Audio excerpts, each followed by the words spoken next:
Well, I told you guys that I was going to give you an update on my indoor aquaponics and tell you about a failure I had in here. So, surprise, I have no more tilapia. My wife was going around fertilizing all our indoor plants that we have around. Not those. And if you remember, I had a pot on the corner of my aquaponics right here. And it had my Carolina Reaper right here in it. And my wife decided to fertilize that. Well, what she failed to realize is that all that fertilizer, the liquid fertilizer, went down through the pot into the aquaponics system, and the next day, tilapia no mas. But the surprising thing was that my sucker fish, there he is, he survived. Don't know how, but whatever, I'm happy. So I drained about 3/4 of the water out, put new water in, went out and bought some goldfish. So far I've had about 3 goldfish die. The last one's been about a week or so. Also, as you can tell, my jungle no longer exists.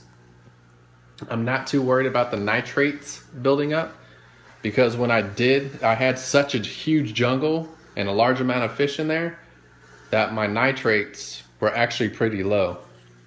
My nitrates were sitting at 5 ppm, and so by the time I actually got these goldfish, put them in there and ripped everything out, it was still at 5 ppm because the fish died, took them all out, took all the plants, so it was pretty balanced. So what I did do, I ended up starting over, a whole bunch of new seeds, got some tomatoes there. I actually put in some purple passion fruit that I'm going to be planting out front next spring.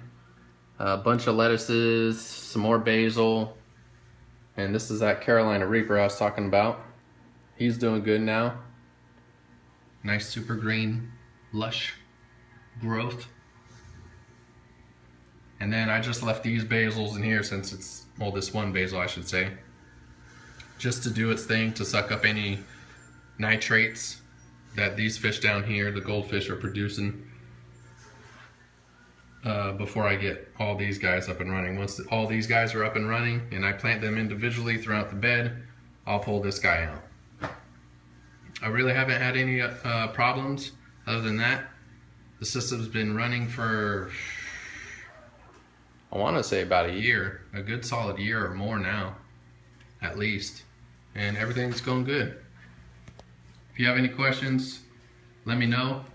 The plus side is I have 2 additional fish tanks, one in my daughter's room and one in my son's room, that I did put tilapia in. So I still have white Nile tilapia and blue tilapia that I'll probably end up putting back in here once everything is stable and these plants are going good.